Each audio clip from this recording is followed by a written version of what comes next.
something today that's a little different than the past is the ability to pivot, to shift, to change. About 20 years ago, the pace of change was manageable. That ability, that adaptability, because the pace of change today is so fast that we have to change with it.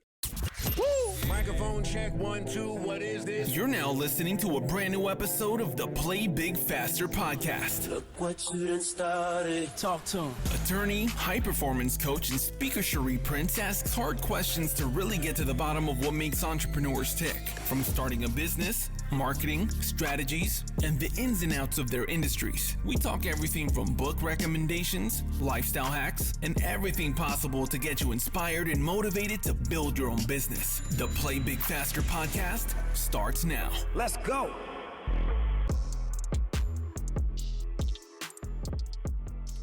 Welcome to another episode of the Play Big Faster podcast. I'm your host, Scherrie Prince, and we're joined in this episode by Robert White.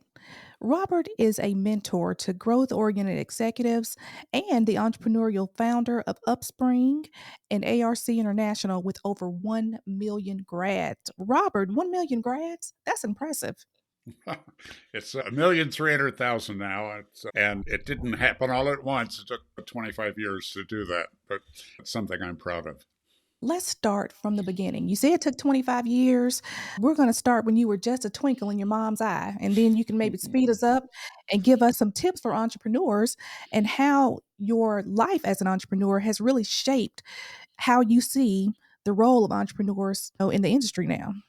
Sherry, I teach and coach a lot around purpose, about becoming clear about your purpose for being here on the planet and doing the work that you do. And that's usually very helpful to the executives I work with. But it's also informed my life. It came out of my own life experience. And my first life purpose, even though I could not have articulated it for many years, was I'll never be poor again. I grew up in poverty and abuse and a kind of a rough beginning to my life. I made the conclusion that I was not a twinkle in my mother's eye, but rather an annoyance. And with an alcoholic father who died when I was 14. I've been an entrepreneur since I was 8 years old. I literally shoveled sidewalks in the winter and mowed lawns in the summer and sold magazine subscriptions door to door and scraped gum off the sidewalk at the local Dairy Queen in midsummer. That was my worst job ever, by the way. But I always had something going. And what that led to was an early career in radio, where I did work for someone else for a series of radio stations. By the time I was 14, I had the highest rated top 40 radio show in the state of Wisconsin. My listeners were me, my peers in those days. Nights and weekends, that's radio for kids. So I did well at that. I made more money at 17 than my father had ever made, and graduated most likely to succeed in a class of 300 from high school. And life was looking good. I spent the next 10 years making my fellow classmates who elected me wrong by having an early marriage that failed. Felt very guilty about it. I was carrying that guilt with me and didn't know what to do with it. I had 3 heart attacks and my little business was failing. So a friend of mine who knew all of that pushed me into one of the early human potential movement trainings. And it sounds like a cliche all these years later, but it changed my life for the better. I woke up. And the following year, even though that seminar had not a word in it about money, I tripled my income. And the year after that, it went up 10 times.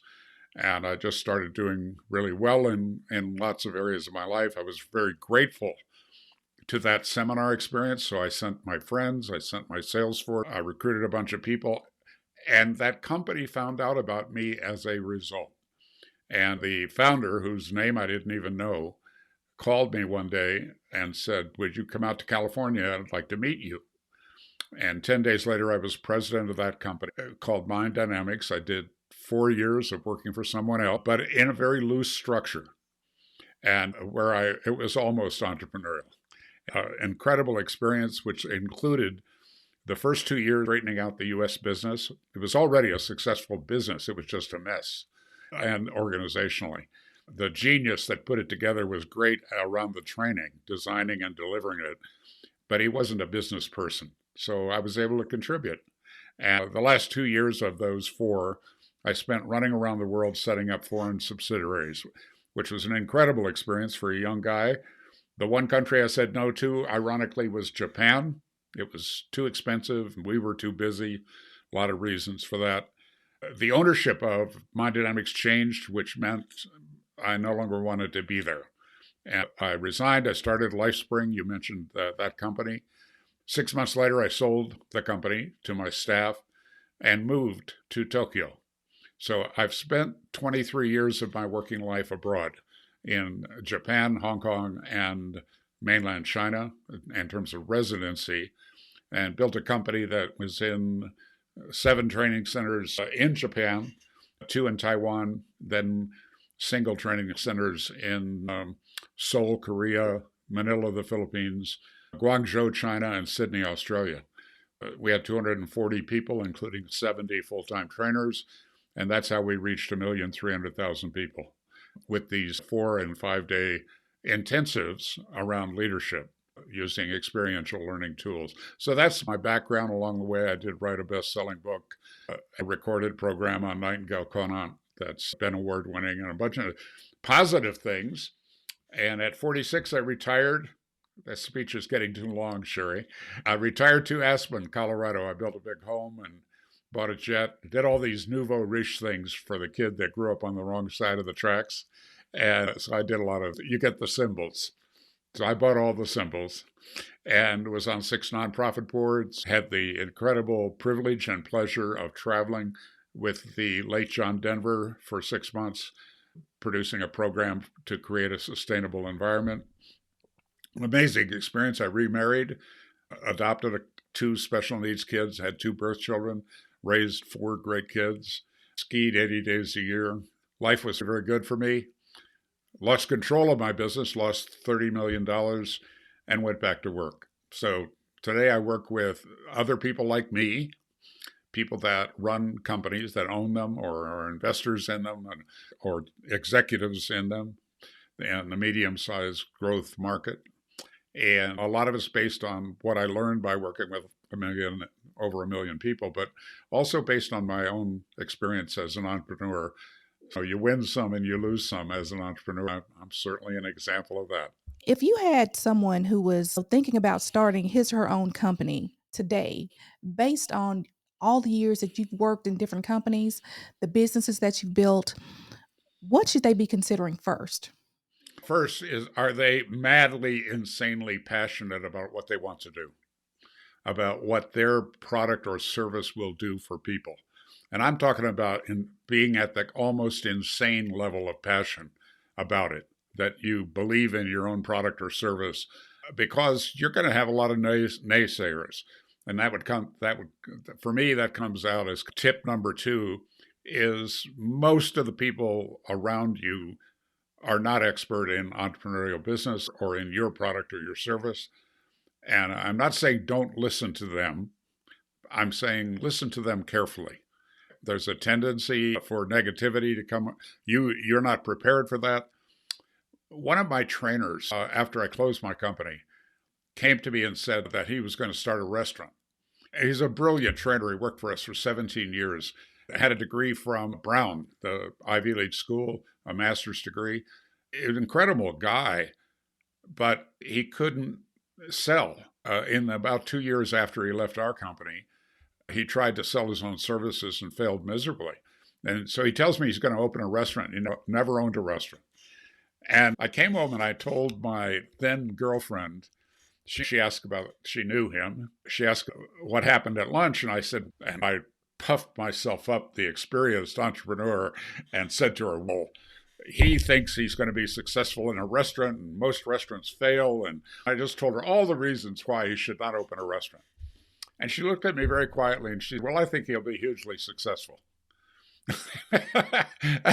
and she had never been an entrepreneur.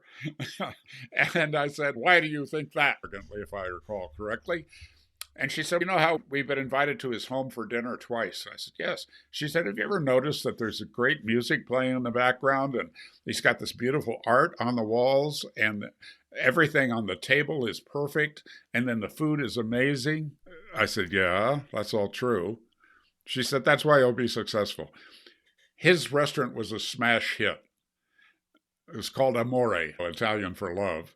And with Northern Italian food, and he greeted everybody at the door. That he hired a chef, a good one, and he made people feel very welcome. And he ended up doubling the space and was just hugely successful. But back to my point, I think you have to be passionate, and secondly, you have to be careful who you listen to. Joining entrepreneurial groups, various kinds of coaching and training groups are out there. Doing a lot of research on the entrepreneurial journey. If people email me, I'll send them an article I wrote about being an entrepreneur that might be useful. Something that's a little too long to cover here. But robert@extraordinarypeople.com. Ask for my entrepreneurial thoughts, and I'm happy to send them. I love entrepreneurs. I love their spirit. I love their willingness to risk. I love their hard work, and I want to support them in any way I can. Now, you mentioned that you have a book. Tell us what we can look forward to if we pick the book up. The book comes from it's called Living an Extraordinary Life. And some of my friends complained to me. They said, I love your book and I'm buying copies for my family and my friends. But I'm a little disappointed. And of course, I would say, why are you disappointed after that nice compliment? They'd say, it's not about you. It's not about Robert. And I don't look at myself as an extraordinary life. I do look at a blessed life, that I was blessed to get some guidance early in my career that served me well. And there was a lot of success as a result of that. But the book is not about me. The book is about the interaction between our participants and our trainers and our material.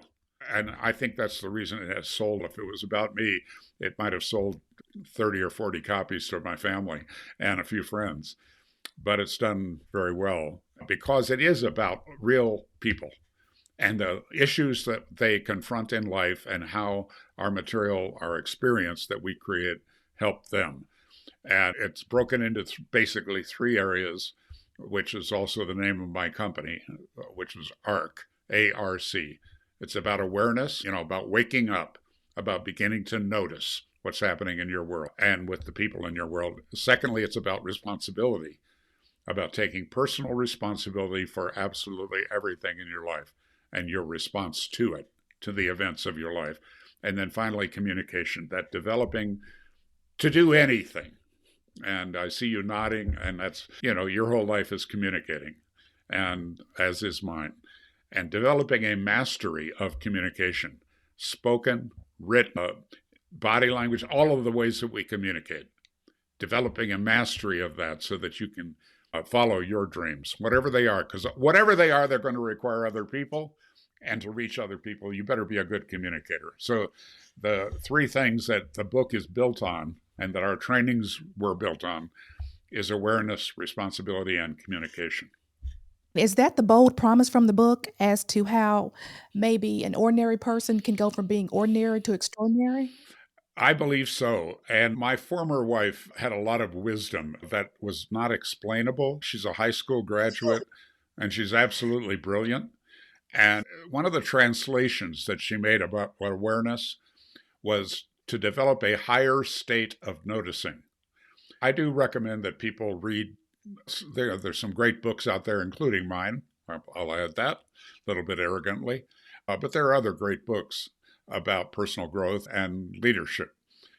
There are great movies that can wake one up. I have a lot of people in my client base who, if you ask their favorite movie, they say Braveheart, because it's about courage. And for entrepreneurs, that's a pretty important quality. And this is like arguing against what I'm trying to sell. I'm going to say, you don't have to go, if you just became a master at waking up, at noticing the people and environment around you, but doing that in a responsible frame, and learn to communicate, you don't need our training. And it reminds me, though, when I was introducing the book, you do the tour. So the PR company sends out copies of your book and somebody reads it. And they generally come up with 5 questions for the on-air personality or the writer to operate around and to interact with me when we finally do connect. And always one of those questions is snarky. I think they teach that in journalism school now. They got to ask one question that gets you back on your heels, that makes you uncomfortable, right?